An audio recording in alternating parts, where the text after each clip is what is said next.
अब मैं चर्चा की शुरुआत कर लेती हूँ और अश्वनी सर सबसे पहले आपके पास आती हूँ। सर, जब जब ये दिन आता है आप इसको कैसे याद करते हैं? देखो विपनेश, ये याद किया जाता है उस वीर गाथा का जो हमारे जवानों ने, अफसरों ने 22 साल पहले करके दिखाया था कारगिल और बटाले के एरिया में। और ये दिखलाता है कि भारत की काबिलियत और भारत की फौज की एक हिम्मत का और एक डिटर्मिनेशन का, रोब कारिज का। देखो उस समय आपको याद करना पड़ेगा, जो बातचीत कर रहे थे कि ये एक जनरल मुशर्रफ की प्लान थी ऑपरेशन बदरी, कि किसी तरीके से हम जब भारत की पोस्टें वकेट होती हैं विंटर में, उनको हम ऑक्यूपाई कर लें। और जो नेशनल हाईवे है जो जा रहा है श्रीनगर से कारगिल और कारगिल से आगे जा रहा है फिर ले, उसको कट कर दिया जाए और उसके बाद हम साइचन ग्लेशियर को ले पाएंगे। ये एक उनकी प्लान थी और किसी हद तक वो सक्सीड हुए कि जब भारत ने विंटर में ये पोस्टें वकेट की और जो कि 17, 18, 19 हजार में भी थी, उनको आके इन्होंने ऑक्यूपाई कर लिया। जब लाहौर की समिट चल रही थी फरवरी 1999 में, उसी समय ये एक प्लान हो रही थी इस ऑपरेशन की। ये भी एक नोटवर्दी है। मगर भारत की फौज को जब ये पता चला तो उन हाइटों में जहां पर चलना मुश्किल है, भारत की फौज ने रोक करे और वर्ल्ड के अंदर ये माना हुआ है संसार में, जिस प्रकार से माउंटेन वारफेयर के ऑपरेशन भारत ने करके दिखाए, वो मुझे लगता है आने वाली जो नस्लें याद रखेंगी। जिस प्रकार से टाइगर हिल, टोलारेंग, चोर बाटला को हमारे जवानों ने रो कर से उसको जीता और पाकिस्तान को मुंह की खानी पड़ी। और यही नहीं कि उसकी जो जिस प्रकार से भारत की फौज ने ये दोबारा इलाका जीता और भारत ने पाकिस्तान के हमारे 527 के करीब जवान शहीद हुए, मगर उससे 3 से 4 गुना ज्यादा पाकिस्तान के जवानों को मौत के घाट उतार दिया। और भारत एक ऐसी फौज है जो अपने दुश्मन को भी रिस्पेक्ट करती है और पाकिस्तान एक ऐसी फौज है जो कि अपने ही जवानों को लेने से मना कर गई थी और भारत की ने उसका सब अंतिम संस्कार पूरे जो मिलिट्री ऑनर के साथ किया। तो ये वीर गाथा मुझे लगता है आने वाली जनरेशन को बहुत याद रहेगी कि भारत ने जो करके दिखाया कारगिल लड़ाई में, उसी का नतीजा है कि जो आज हमने लद्दाख के अंदर ऑपरेशन करके जिस प्रकार से कलाश रेंज को पकड़ा था, वो भी उसी का एक नतीजा है कि जैसे हमने बिल्कुल सर, आपकी एक एक बात सही है। आने वाली पीढ़ियों में ये जोश भरती है, जुनून भरती है कि देशभक्ति होती क्या है ये सिखाती है। परिहार सर, मैं आती हूं आपके पास क्योंकि आज करगिल विजय दिवस के मौके पर न्यूज 24 करगिल कॉन्क्लेव कर रहा है। तो आज 22 साल पहले भारतीय सेना ने नापाक पाकिस्तानी सेना को धूल चटाकर करगिल युद्ध में फतह हासिल की थी और भारत ने जुलाई 1999 में पाकिस्तान की सेना को नेस्तनाबूद कर कई अहम चोटियों पर तिरंगा फहराया था और शान से फहराया था। हर साल 26 जुलाई को इसे विजय दिवस के तौर पर मनाया जाता है और एक बार फिर समय है उन युवा बहादुरों के पराक्रम, शौर्य और उनके किलर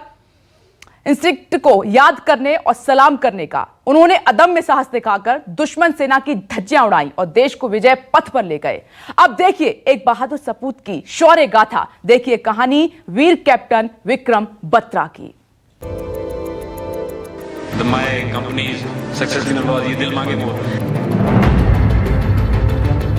विक्रम एक ऐसा व्यक्तित्व थे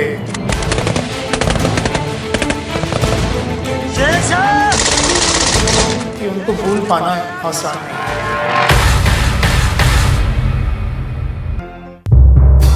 I will either come back after raising the Indian flag in victory or return wrapped in it. या तो मैं तिरंगे को लहरा कर आऊंगा या फिर तिरंगे में लिपट कर आऊंगा। आखिरी जंग पर जाने से पहले शहीद कैप्टन विक्रम बत्रा के ये वो शब्द थे जो रगों में देशभक्ति का जज्बा भरने के लिए काफी हैं। भारत मां के लिए ये वो जुनून था जिससे बड़ी से बड़ी जंग फतह की जा सकती है। शहीद कैप्टन विक्रम बत्रा सिर्फ एक नाम नहीं थे, बल्कि भारतीय सेना का वो गौरव थे जिन्हें आने वाली सदियां हमेशा याद रखेंगे और उनकी शहादत कभी भुलाई नहीं जा सकती। तारीख 1 जून 1999। 13 JNK राइफल्स में तैनात लेफ्टिनेंट विक्रम बत्रा को करगिल युद्ध में भेजा गया था। हम्प और राकी नाम जगहों को जीतने के बाद विक्रम बत्रा को कैप्टन बना दिया गया।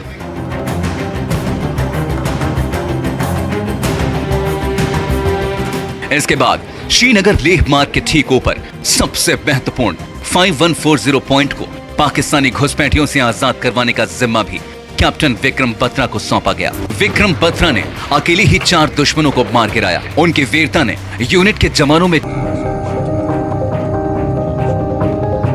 यह करगिल में मिली भारत की पहली जीत थी।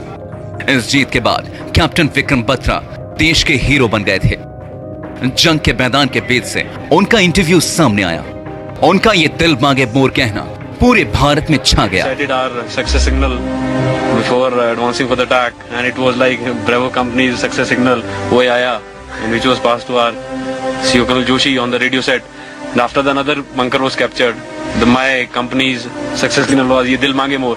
The guys were so highly charged up that they're wanting that some more bunkers should have been there and we would have got the more chaps.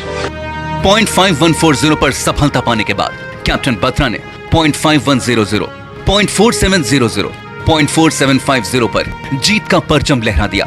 चारों तरफ कैप्टन विक्रम बत्रा का नाम होने लगा। करगिल कॉन्क्लेव लगातार आप देख रहे हैं। परिहार सर, सीधे आपके पास आती हूं। परिहार सर, कैप्टन विक्रम बत्रा को कैसे भूल सकते हैं? ऐसे जाबाज ऑफिसर्स हमारे पास थे और इसीलिए उन विपरीत परिस्थितियों में हमने वो जंग जीती सर।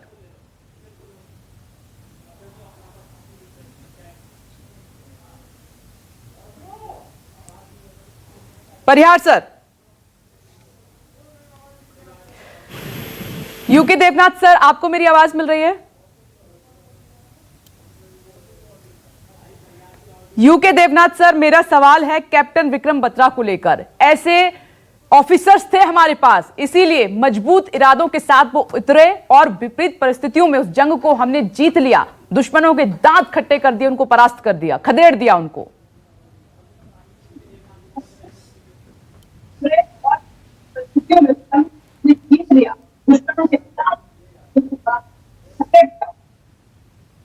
जी हाँ, ये गौरतलब बात है कि कारगिल युद्ध के दौरान हमारे यंग ऑफिसर्स और middle level ranking officers, captain, major, squadron leader, wing commander, उन्होंने बहुत ही शेर दिल और बहादुरी से दुश्मन का सामना किया।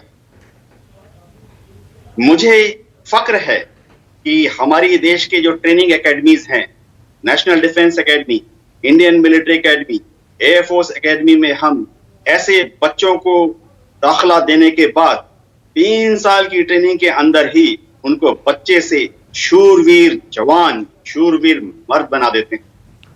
कारगिल युद्ध के समय यह भी प्रूव हो गया कि भारत की फौज इनोवेशन में किसी से भी पीछे नहीं।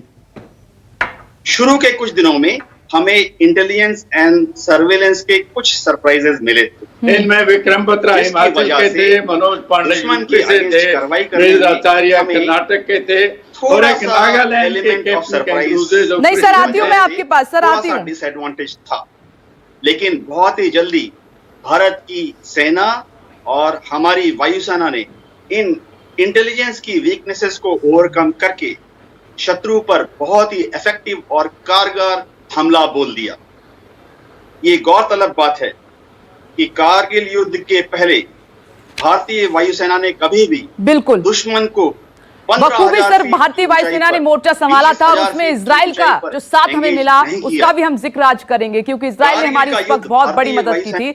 सर मैं लौट रही हूं, यहीं से आगे बढ़ाएंगे, और क्योंकि आज हिंदुस्तान आप सभी को सुन रहा है और उस दिन को क्या हुआ था एग्जैक्टली वो जानने की हम कोशिश कर रहे हैं। एक बार फिर से एक छोटा सा ब्रेक, लेकिन करगिल कॉन्क्लेव न्यूज़ 24 पर लगातार जारी है।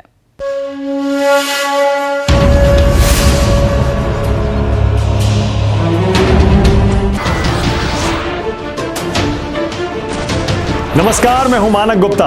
अगर आपको हमारा ये वीडियो पसंद आया हो तो इसे लाइक और शेयर जरूर करें, और हां, हमें सब्सक्राइब और फॉलो करना ना भूलें ताकि आप देश और दुनिया की कोई खबर मिस ना करें। तो जुड़े रहिए हमारे साथ और देखते रहिए न्यूज़ 24।